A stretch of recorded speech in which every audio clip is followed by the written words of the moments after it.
Today we have a ton of phones that could take some awesome photos and videos courtesy of their cameras. But as we've seen, they're all pretty much phones first, with the camera set portion being secondary. But every now and then you're gonna find some phones that try to do the opposite, like this latest one from Asus. Hey guys, John V from PhoneArena here. You're watching our video review of the Asus ZenFone Zoom.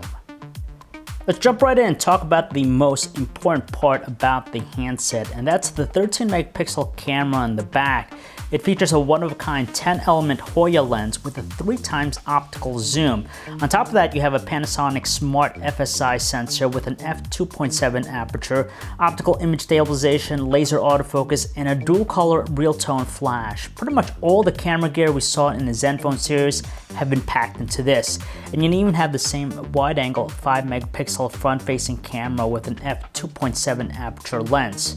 And just like the other phones in the ZenFone series, it has a rich set of shooting modes and controls. There's just a plethora, including a manual one which allows us to adjust many of the parameters, and you get things that you don't see in other phones, like a histogram and even a gradienter. It has a relatively slim profile, impressively, and you have a more premium design than other Zen phones thanks to its metal trim alloy and the leather back casing here. Now, the 3x optical zoom is especially useful to get us closer to a shot, but only a fraction of what other phones that have previously done, like the Samsung Galaxy K zoom and its 10x optical zoom. And when it comes down to it, unfortunately, there's no major improvements to the camera's performance. You have pretty much the same results from before. When lighting conditions are ideal, you have okay looking shots, decent amount of detail with warmer colors.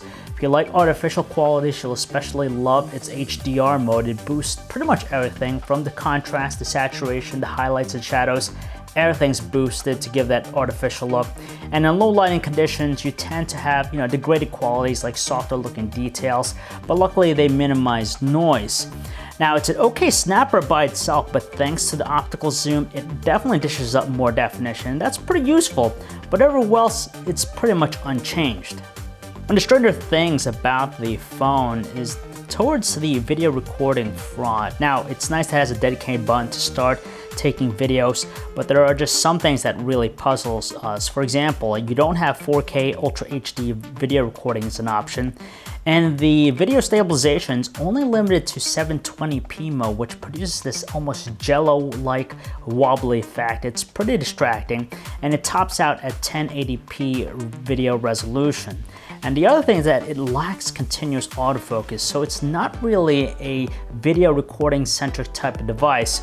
Overall, the ZenFone Zoom is there in terms of the camera, but not quite there at the same time.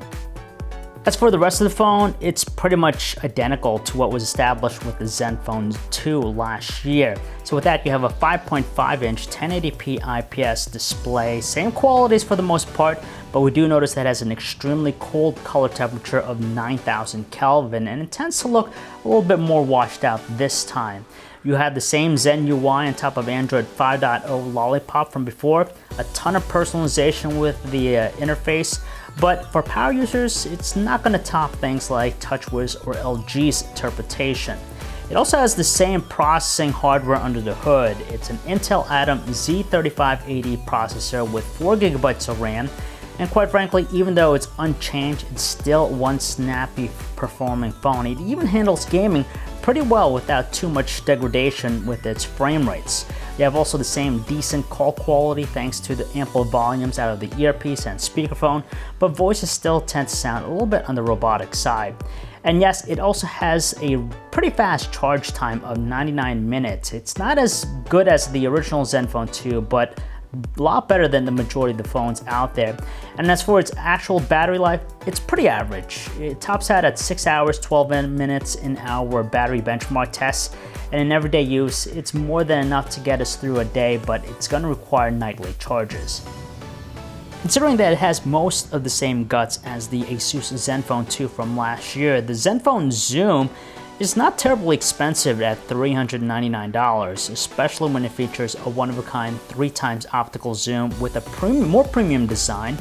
But for a camera-centric phone, it's lacking many of the modern conveniences we get in other phones.